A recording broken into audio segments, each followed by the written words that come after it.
apakah pihak kementerian, terutamanya KBS, dalam soal mempromosikan e-sport secara aktif dan serius di sekolah? Maknanya KBS benarkan tidak program-program yang berkaitan dengan sukan elektronik, terutamanya bagi pelajar-pelajar di sekolah peringkat rendah dan menengah sekarang ini? Terima kasih Tan Sri Ketua. Untuk sokongan e-sports di Malaysia, kita kena lihat satu adalah mengenai pembangunan atlet elit yang mewakili Malaysia untuk bertanding dalam kejohanan e-sports. Yang itu kita berikan sokongan dana melalui Majlis Sukan Negara, melalui dana-dana Kementerian Belia dan Sukan, melalui agensi kita iaitu Impact. Yang keduanya adalah mengenai soal ketagihan, masalah sosial yang KBS juga bertanggungjawab khasnya bila mereka melibatkan golongan belia. Dan ketagihan gadget merupakan salah satu ketagihan ataupun masalah sosial yang serius dalam kalangan remaja. Jadi KBS kena memainkan peranan seimbangkan pembangunan dalam kalangan belia dalam pembangunan sukan.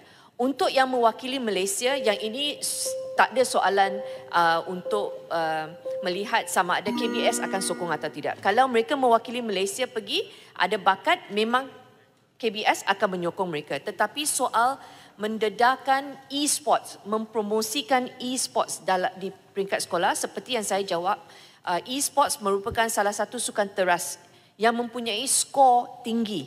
Bermaksud persatuan sukan mereka bagus, mereka ada ekosistem yang menyokong pembangunan e-sports. Dalam market di luar sana memang tak ada isu dana.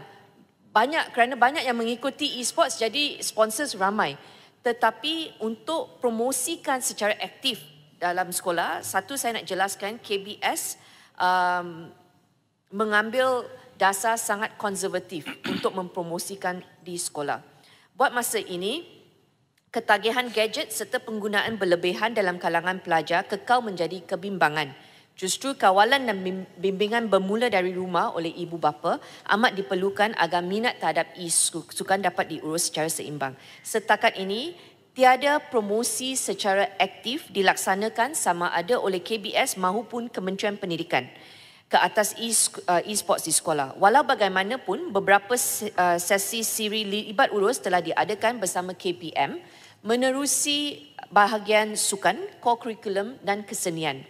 Hasil dari libat urus tersebut, KPM telah menyediakan kertas cadangan dan draft garis panduan bagi pelaksanaan e-sukan di sekolah.